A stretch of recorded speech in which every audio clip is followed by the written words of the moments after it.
Engage for Success Radio, raising the profile of employee engagement and shining a light on good practice for people who believe there's a better way to work. Well, hello and welcome to Engage for Success Radio with me, Jo Moffat. Engage for Success is a not-for-profit movement. We're the UK's leading voice on the topic of employee engagement, setting out to raise awareness by running events, primarily online, but also around the country as well. We're busy developing research, publishing case studies, and shining a light on great practice, especially through these weekly radio shows, which are now streaming live on YouTube. Simply search Engage for Success Radio podcast. Or you can find the full archive of all of our shows, and we've been doing these, believe it or not, for over 11 years now, at engageforsuccess.org, where you can also learn more about the movement and sign up for our weekly newsletter, which will keep you up to date with everything that is going on, especially around research, evidence and case studies. I am, as I say, Jo Moffat. I'm one of 3 regular hosts for Engage for Success Radio. We share the honours. And as with everyone who supports the movement, we're all volunteers with day jobs.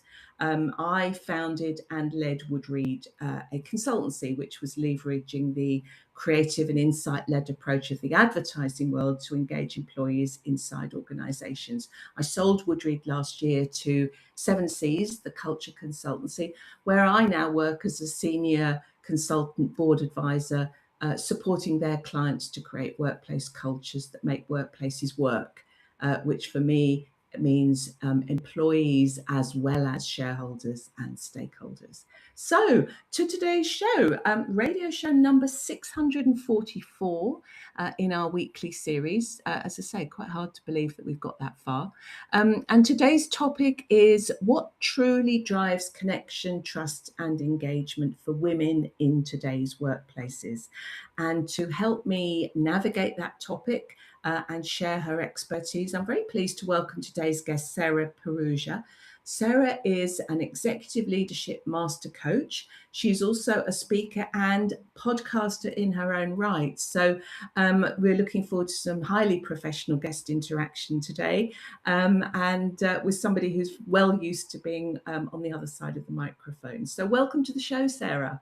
Hi, Jo. It's lovely to be here. Well, thank you for joining us. And just by way of a little bit of an introduction to our listeners, Sarah has got more than 20 years experience developing leaders across a range of global organizations like Amazon, Meta, Vodafone and Hugo Boss. And her work blends rigorous coaching practice with an unusual foundation, something which we're going to explore in a little bit more detail in a moment, where Sarah first trained and worked as a professional actor. And I'm very keen to understand what that gives her in terms of her approach and how that expertise and experience weaves into her practice. As I say, she is also a podcaster in her own right. Her series is called The Whole Truth, Leadership Stories, and it explores the human side of leadership, and is very much known for the warm, story-rich approach that Sarah takes. So again, I'm looking forward to hearing some stories from Sarah today. So there we are, a little bit of an intro and a little bit of a setup there, Sarah. As I say, welcome. So I'm intrigued by your story personally. You began as a professional actor. So tell us a little bit about that, and most importantly, what the transition was that got you into the role you're doing now. And then it will be very interesting to explore more about the qualities you feel that brings to the role of a leadership coach. Brilliant. Thank you, Jo. Yes, it's quite an unusual route into being an executive leadership coach and a leadership transformation specialist. So if I take you back, Jo, 25 years ago, that's really a long time, isn't it? Yes, scarily so, actually. Scarily so, yes, really showing my age there. So as a professional actor, one of the things that I loved to do because I also had under my belt at that point a teaching qualification. I did a lot of work for theatres in the outreach space. So I was a professional jobbing actor, I was part of theatre companies, and I was also somebody who did a lot of workshop facilitation and looked at how can we help young people build their confidence using those tools that we have as professional actors.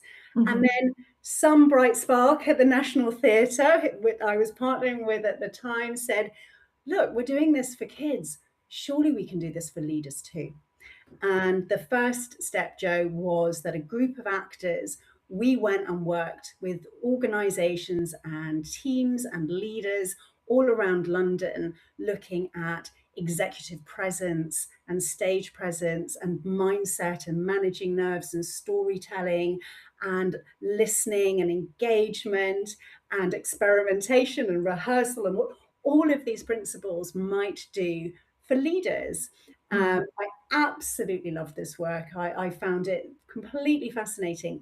And through that work, started to meet executive coaches and leadership coaches and thought, that's a really, really good job.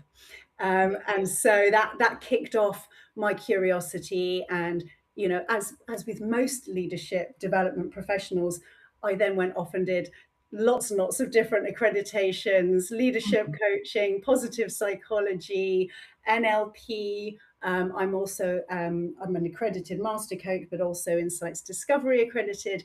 And so over many years built my practice as a leadership development specialist, but also as a women in leadership specialist coach. Fascinating, really, really interesting. It's interesting. As you were talking, it reminded me of a couple of things that a very good friend of mine's son is a professional actor, or began his career as a professional actor, and now does an awful lot of work with young people, where you began, I guess, as you were saying, to help them in interview situations. And I guess there's similar sorts of skill set, isn't it, really? Absolutely, absolutely. So, you know, there's all sorts of skills that actually we all need and should kind of be taught in school, really. Mm, And actors are taught these things. We're taught how to engage our energy so that we walk into the room with charisma. yes. We're taught that what presence means, to Mm, really be present, really listen, really be in the moment. And if you think about great conversations that you have, or those people you find really inspiring, they're not slightly distracted, they're not hustled and exhausted. Those are people who truly listen and truly engage and are deeply curious. And actors are taught how to bring that energy into the room. You know, mm. it's a So set of when you talk about executive presence, Mm, or leadership presence, that's really what you mean, is it?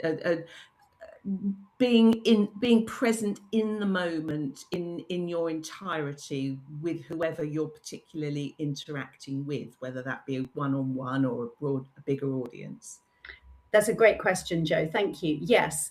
So there's actually a book written by a wonderful woman called Patsy Rodenberg, and it's called Presence. And I was lucky enough to be taught by Patsy Rodenberg many, many, many years ago. And she talks about the fact that executive presence, leadership presence, stage presence, it's all the same thing. It's all about literally being present in the moment. Mhm. And I think that has become even more challenging as we work more and more virtually, because it's so easy to feel that we can get away with doing one or two things at the same time. Yes. And actually, to be truly an engaging and inspirational leader, we have to bring that absolute presence into the room, I believe. Yeah, okay. No, I get that. And you're right. You're absolutely right. And now we've moved into this sort of largely virtual world. The number of times you can sort of think you're having a conversation with someone on screen, and it's quite obvious they're doing something else at the same time. And Mhm. it would never do that in the real, you'd never do that in the kind of real world, in inverted commas, would you? Yeah, okay. So is this is this something that is innate?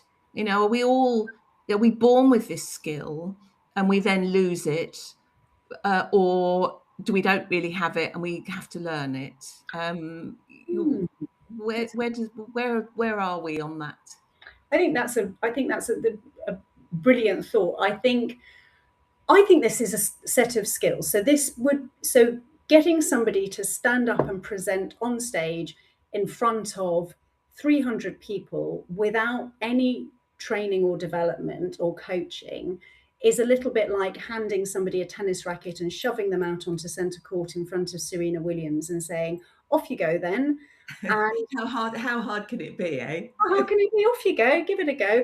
And I think that some people will do better than others. Some people will have innate hand-eye coordination, or will have a little bit more natural affinity for that task than others. But essentially, just like learning a new language or learning to play tennis, learning to be a really skilled communicator can be taught. And I think that's something that is often a real light bulb moment for my clients, because it's a set of skills that I can impart to them, and it's internal and external. It's not just how do you stand, what do you do with your voice, etc. It's also how do you manage nerves, how do you manage your physiology, how do you manage your mindset around these moments. So you've got a sort of an inner and an outer toolbox that can be taught, and very importantly needs to be practiced. You've got to do your 10,000 hours to get really, really confident and really skilled. Yeah. Okay. So do you find, I get that and I totally understand what you're saying, but I'm going to be kind of devil's advocate here and say, well, hang on a minute. You come from an acting background, a professional acting background, where actors pretend to be people. Actors put on a mask, they put on a costume, they spout a script that somebody has given them. Is that what you want me to do as a leader? But because on the other hand, everyone else is telling me I'm supposed to be my authentic, authenticity is the thing. Being an authentic human is the thing. So are you telling me that I need to forget all that then? Gosh, absolutely not. No, it's a great challenge. Thank you. No, this is not the I'm going to pretend to be somebody else. I'm not a believer in fake it till you make it. This is a skill set that allows the people that I coach and work with on my leadership development programs it's a skill set and a set of tools and models that allows them to be the best version of themselves. My absolute passionate belief is that what makes us engaging is our uniqueness. And it's about looking at how do I express my unique voice in my unique way, confidently, so that people can see who I am. People can see the unique value that I bring with me into the room. And that's magic. I don't think it's about being perfect. I don't think it's about necessarily even being polished. I think it's about having the skills and the tools to show who you are, to express yourself effectively and enjoy doing that. Because I think that's one of the things that really gets in the way is, for some reason, presenting and speaking up can often trigger a lot of self-doubt, a lot of self-criticism, a lot of nerves. And actually, if we can get the self-doubt and the self-criticism and the nerves out of the way and manage ourselves, we can express those unique ideas. We can collaborate more effectively. We can express that authentic self. Yeah. So I get that. That makes absolute sense. Our topic is about specifically around driving connection, trust, and engagement for women in today's workplaces. Now, just listening to everything you've been talking about, do women find it harder to bring that authentic self to the fore? Are they? Is there, without wishing to make horrific generalizations and all the rest of it, but do women feel that somehow in the corporate world success means kind of adopting male personas and behavioral tropes? Do you see a difference, I suppose is my question, Sarah, but when you're working with female leadership individuals compared to male? Great question. So I think this is something that lots of people want to work on, and I have a specialism around coaching women and running female leaders programs, but I Mm, run all gender programs as well, and I coach mentees. So I see across the board, you know, right. what people come to coaching and come to those programs with. Mm, What I would say is that anyone who feels marginalized in their team or their workplace is going to find it harder to step in and express their authentic self and their, you know, unique ideas and feel confident about having their voice heard. And there's all sorts of reasons why we might feel marginalized.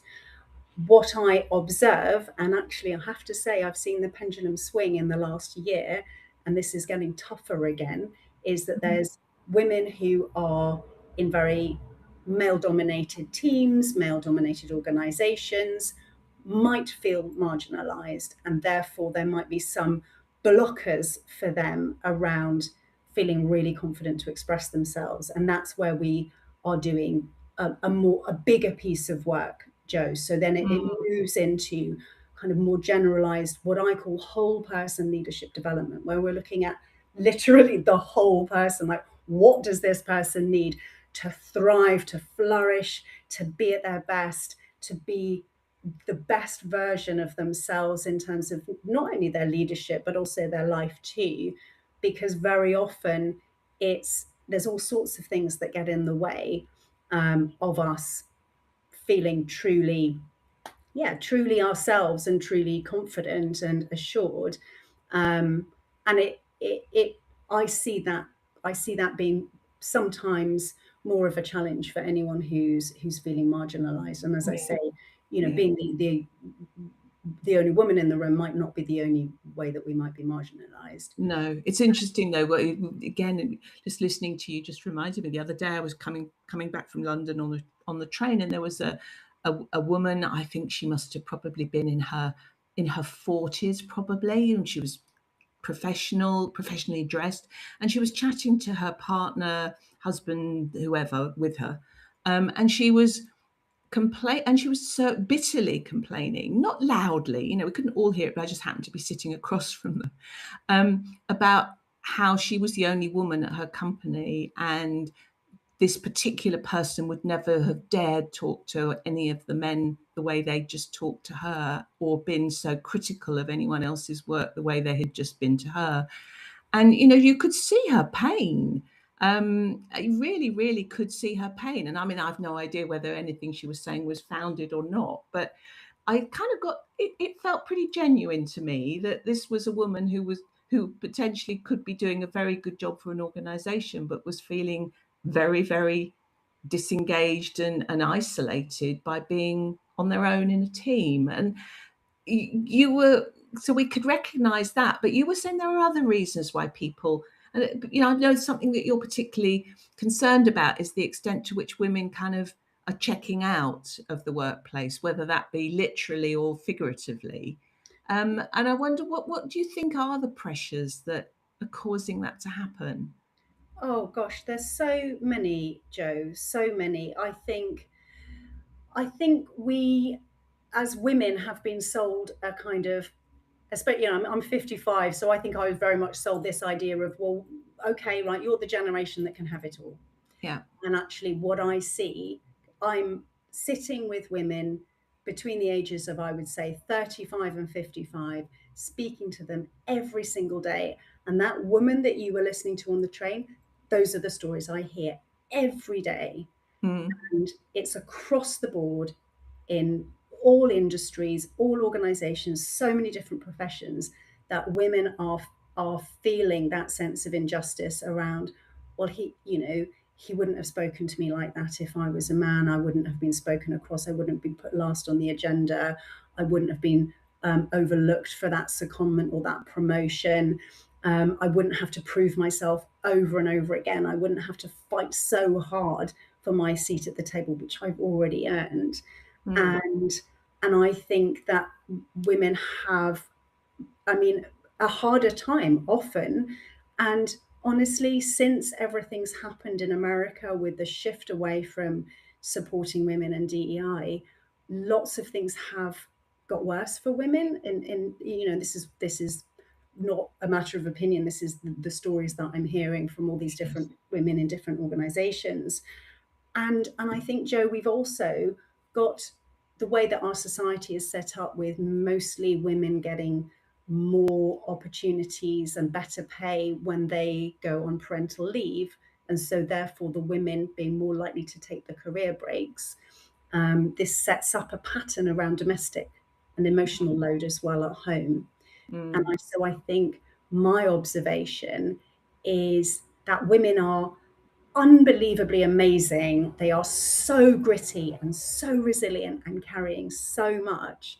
And at some point, they're getting exhausted, they're getting burnt out. So, my passion is, how do we support these women? How do we give them a space where they can unpack all of that and think about, gosh, yeah, I am actually holding. So how do we, what is the onus on women, or is the onus on the organizations for whom they work?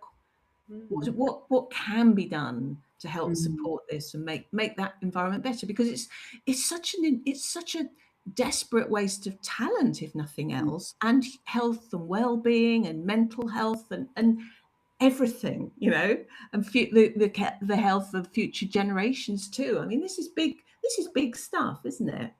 It's enormous. There's a huge female talent brain drain happening, and it's getting worse. And I think what I'm seeing is absolutely this. Of course, this needs to be at home.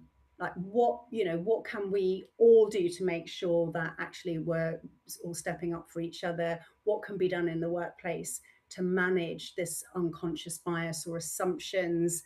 How can organizations really look at how can we make this a more inclusive place so the top talent is thriving and flourishing and staying with us, and we're attracting the best talent. And I passionately believe that the onus can't just be on the women, because we need to change the systems. And I think there's also a place for making sure that women have a space to process and unpack this experience and notice, okay, this is my lived experience and it's really valid. And what are the things that I can do in order to set my boundaries or say no, or look at my ability to flourish and thrive? What's within my circle of control or my circle of influence? Sarah, or employers, I mean, do things like employer networks, groups, those sorts of things, could they be that sort of space where that can be nurtured and fostered?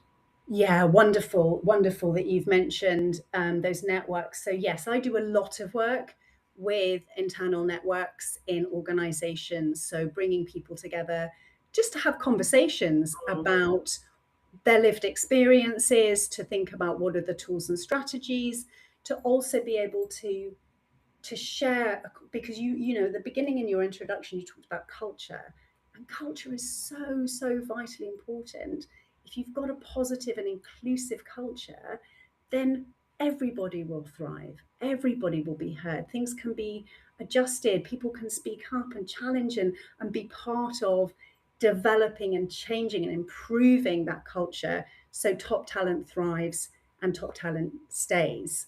So yeah, it's a great place to be having those conversations. 100%. What other things can organisations do to take responsibility for this and support that talented women and make sure they aren't brain draining?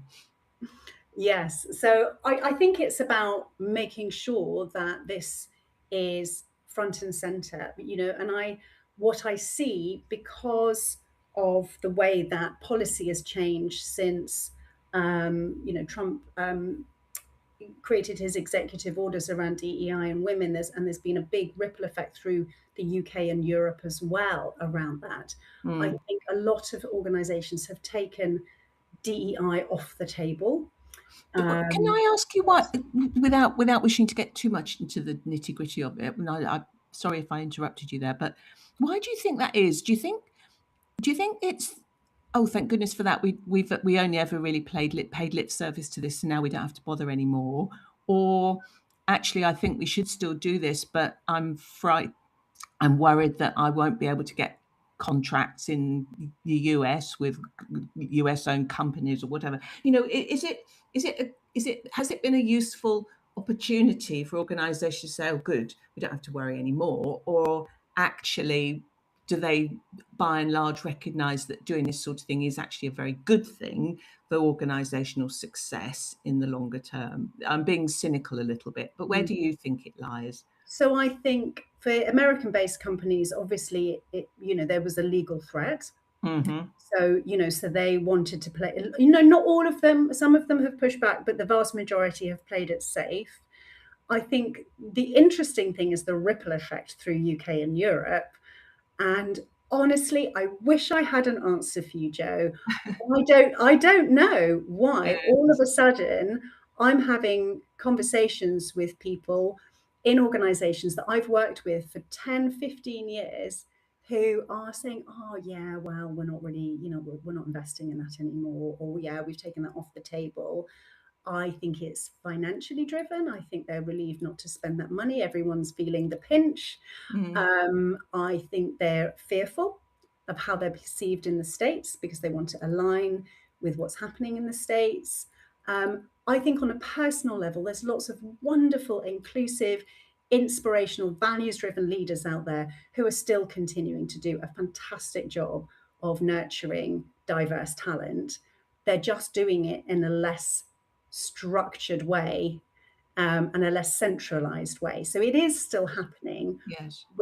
Or potentially calling it something different is a lot of what I've heard. Yes. Calling it inclusion and dropping the diversity word. And it's tragic, really. But, if it's carrying on under a different guise, then I guess that works. Yes. And one of the things that's happened is I've got an open female leaders program, and a lot of organizations are sponsoring their women to come on my open program because that's much easier. There's no red tape involved. It's much easier than saying, oh, well, we're going to sponsor a female leaders program in-house, which is quite visible and potentially controversial these days. So they engage me as a specialist women in leadership coach for individuals, or they use those kind of open programs where women can have that specialist intervention, that specialist support, and that all-female space where they can hear from each other. And my goodness, Joe, the light bulb moments when all of these women realize,